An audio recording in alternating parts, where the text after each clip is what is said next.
There exists a place on this earth that defies the need for introduction, a place that belongs not just to a city, but to all of humanity. With a single glance, its unmistakable form captivates you, a lattice of iron soaring towards the heavens, intertwining angles crafting their own symphony against the canvas of the sky. This is the Eiffel Tower, a monumental emblem not just of Paris, nor merely of France or Europe, but a beacon of dreams, of daring ambition, and of challenging the very limits of possibility. Today, we take its presence for granted, as though it has eternally graced us, casting its radiant glow by night, gracing romantic postcards, witness to countless kisses and eternal vows. Yet, its genesis was no love story. It was a saga of struggle, of fear, and of courage. When Gustave Eiffel first heralded his audacious design, the world erupted with ridicule. A tower of iron towering over 300 meters high, a metallic titan casting its formidable shadow over Paris, was to many a nightmare, an affront to art, a blemish upon the luminous city. Detractors circulated petitions to halt its rise. Nonetheless, this bold vision crystallized into existence, and in doing so, became immortal. Picture Paris in the twilight of the 19th century, an elegant metropolis wrapped in the warmth of its bohemian cafes, gaslit boulevards, and artists thronging the vibrant Montmartre. It was a time of inventions, of burgeoning electricity, of machines transforming the world. Amidst this revolution of change, a dream was born, an endeavor that seemed beyond reach, to erect the tallest monument ever conceived by humanity. Not a cathedral, not a marble palace, but a colossal beacon of iron. Iron, the industrial backbone, raw and mechanical, previously relegated to bridges, rails, and factories. This ambitious vision was intended as a centerpiece for the 1889 World's Fair, the grand showcase France orchestrated to commemorate the centennial of the French Revolution. There was no alternative. The nation had to demonstrate its grandeur, its innovative spirit, its unparalleled technological prowess. And Gustave Eiffel stood ready to embrace the challenge. But this was more than a mere dream. It was a race against time, for the tower had to stand complete in just over 2 years. 2 years to conceive, design, fabricate, and assemble thousands of tons of iron. 2 years to realize what none had dared imagine. January 1887 marked the beginning, as the chosen site, the Champ de Mars beside the Seine, stirred from silence. There, laborious broke ground, laying profound, unyielding foundations, ensuring that the giant would defy winds, rains, and even earthquakes. For monumental legs were anchored to the earth, 2 upon solid stone bases, 2 reinforced with caisson submerged beneath the level of the Seine. Taming a river to bend it to a dream, each iron component was crafted with millimeter precision. There was no room for error in this colossal undertaking. In a bustling workshop, thousands of components were meticulously forged and numbered, akin to assembling a colossal puzzle of iron. Each beam, each bolt, possessed an exact purpose, a predetermined place in the grand design. Transported to the Champ de Mars, these pieces were hoisted by steam-powered cranes, an audacious feat, and secured into place by men hanging precariously in midair. These laborious, devoid of modern safety harnesses, helmets, or protective gear, traversed the beams like daring tightrope walkers as the wind howled through the scaffolding. Every day posed a new challenge, a relentless battle against fear and the unknown. Yet remarkably, in 2 years of grueling work among more than 300 workers, only one tragic incident cost a life, a testament to the discipline and unwavering focus with which Gustave Eiffel orchestrated every phase of this monumental endeavor. But as the tower climbed toward the heavens, so did the uproar of controversy. The artists and intellectuals of Paris were incensed, deriding it as a monstrous street lamp, a skeletal chimney, an iron spectre tarnishing the beauty of Paris. They even penned a manifesto, signed by literary figures like Guy de Maupassant and Alexandre Dumas the Younger, condemning what they perceived as a shameful blight. However, Eiffel stood unfazed. He responded with serene confidence, "When it is finished, you will see. It will be beautiful." And so, brick by brick, bolt by bolt, the giant began to take form. From 50 meters high, Paris already looked diminutive. At 100 meters, the workers gazed down upon the spires of Notre Dame and the rooftops of the boulevards as if from the heavens. At 200 meters, the tower dwarfed every structure in Europe, marking an unprecedented ascent into the sky. On March 31st, 1889, Gustave Eiffel himself climbed to the summit, scaling over 1,700 steps to unfurl the tricolour, the flag of France, a moment of triumph. The tower stood completed at 312 meters, the tallest structure man had ever dared to build. On that day, Paris no longer regarded the tower with suspicion but with awe. What was destined to be merely a temporary edifice, expected to stand for a mere 2 decades, began to win over the hearts of those who had once scorned it. Fast forward to May 6, 1889, the gates of the Exposition Universelle opened wide, and Paris was poised to present to the world the fruits of its daring vision, the Eiffel Tower.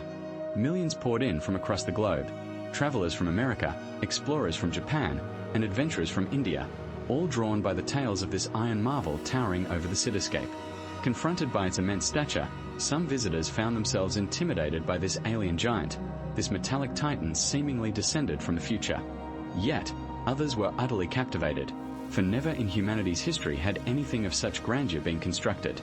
Then there was the unrivaled experience itself. Ascending the tower became an unforgettable journey. The elevators, engineering masterpieces of the era, ferried visitors skyward. At each stage of the ascent, the vistas expanded, revealing Paris from ever greater heights, distant, shrinking, yet eternally enchanting. The Eiffel Tower stood not just as a testament to its own audacity, but as a beacon of human ingenuity, enduring beyond the bounds of doubters and against the ebb of time. From the very first floor, one could command a view of the grand boulevards and pavilions of the Exposition. As you ascended to the second floor, the rooftops of the city transformed into a vast, colorful mosaic. And from the summit, soaring over 300 meters above ground, Paris unfurled below like a living map, with the Seine slicing through it as a radiant ribbon of silver. It was nothing short of a mystical experience. Seasoned travelers, who had ventured across the globe, found themselves moved to the verge of tears before such a panorama. Elegant women, clad in the finest attire, clung to the railings, captivated and scarcely believing they were so close to the heavens. This was not merely a view, it was a symbol of a new age, an age marked by boldness, modernity, and humanity's relentless pursuit to transcend its own boundaries. Yet, even in those days of triumph, the tower was not without its critics. Some persistently decried it as hideous, worthless, and fated to be forgotten. But the truth was undeniable. The Eiffel Tower provoked a powerful response. It was as if a great signature had been etched across the Parisian sky, polarizing all who beheld it. Whether you cherished it or loathed it, you could not ignore it. Thus, in the summer of 1889, the world realized that France had crafted more than a monument, it had forged an icon. When the Eiffel Tower was inaugurated, none could have foreseen its eternal glory.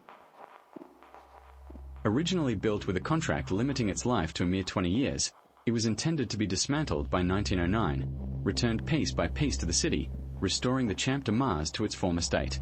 For many, this prospect was a relief, an escape from what they dubbed a monstrosity of iron. Yet, the destiny of the Eiffel Tower was not penned in bureaucracy but inscribed in its utility and resilience. Gustave Eiffel had not merely constructed this tower, he became its stalwart defender. He adorned it with scientific instruments, meteorological devices, aerodynamic testing apparatus, even antennas for the nascent radio transmissions. What was destined to be a fleeting attraction evolved into a suspended laboratory above the city. And it was the burgeoning world of radio that ultimately secured the tower's survival.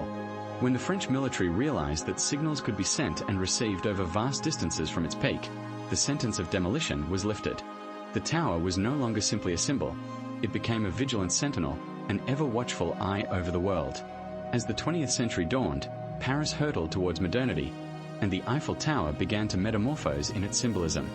No longer an aesthetic affront, it became an intrinsic part of the landscape, entwined with the spirit of the city. Artists who once scorned it now sought to capture its essence in their paintings, photographs, and novels. The Iron Colossus transformed from a monstrous behemoth into a muse and a source of inspiration. Then came its sternest test, war. During the First World War, the tower's radio station intercepted vital enemy communications, playing a crucial role in defending France. It was as though this skyward pillar, originally conceived to astound the world, had become the clandestine heartbeat of its survival. Was it meant to last just 2 decades? The Eiffel Tower had already chosen its fate, to endure for all time. The dawn of the 20th century heralded an era of transformative change across the globe, and amidst this seismic shift stood the resolute silhouette of the Eiffel Tower. Once a controversial edifice, it had now seamlessly woven itself into the very fabric of Parisian identity, a beacon adored by both curious visitors and the city's proud denizens. Yet, its story was far from over.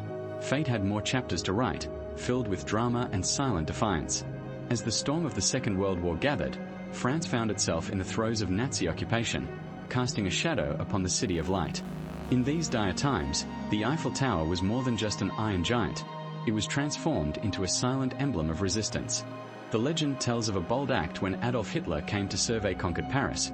A strategic snip cut the elevator cables, presenting the Führer with an ascent that could only be accomplished on foot.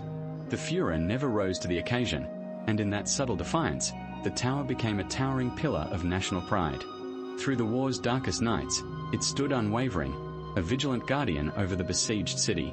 And when liberation dawned and the shackles of occupation were cast off, the tricolour flag once again unfurled atop its pinnacle, a triumphant sigil visible for miles around. Emerging from the war's devastation, the Eiffel Tower was not merely a witness to conflict. It transformed into a possessor of hope.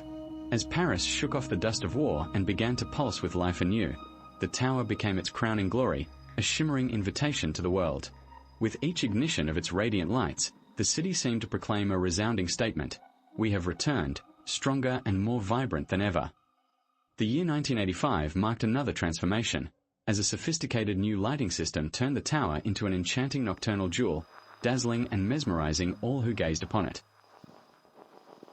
As the clock struck midnight on the cusp of a new millennium in 2000, a cascade of twinkling lights was unveiled, setting the tower aglow like a diamond in the Parisian sky, a 5-minute spectacle repeated nightly that captured hearts and imaginations.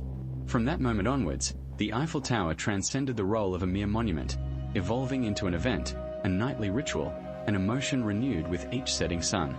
Annually, millions make the pilgrimage, some to climb its wrought iron stairs, others to admire its grandeur from afar, but all leave with a sense of or that lingers long after. In the presence of this iron colossus, one is both humbled and elevated, acutely aware of being part of something far greater than oneself. The Eiffel Tower, once a quintessentially French emblem, has become a universal symbol, an unspoken language understood by all. It is a standing testament to humankind's capacity not merely for war or ruin, but for creating enduring beauty that illuminates not just the past, but the future.